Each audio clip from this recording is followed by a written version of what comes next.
اگلا سوال یہ کہ کیا یزید کو لعین کہہ سکتے ہیں؟ رہنمائی فرماتے ہیں۔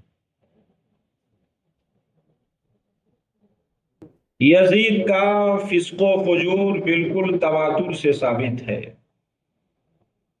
وہ انتہائی فاسق و فاجر، ظالم و جابر، بدخلق قسم کا آدمی تھا، لیکن اس کا کفر تواتر کے ساتھ ثابت نہیں ہے۔ اس لیے امام اعظم ابو حنیفہ رحمۃ اللہ علیہ نے اس کو کافر کہنے سے سکوت فرمایا ہے، اور اس تقدیر پر احتیاط کی راہ یہی ہے کہ اس پر لعنت کرنے سے بھی سکوت اختیار کیا جائے۔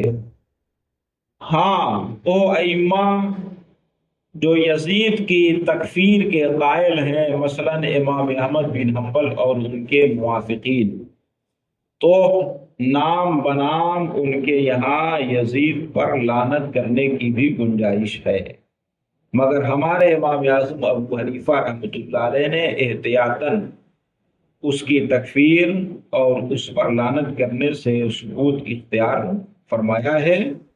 یہی راہ ہمیں بھی اختیار کرنی چاہیے، مگر اس کا فسق و فجور بالکل تواتر کے ساتھ ثابت ہے۔ وہ انتہائی ظالم اور گناہگار قسم کا آدمی ہے۔ بے شک۔ اگلا سوال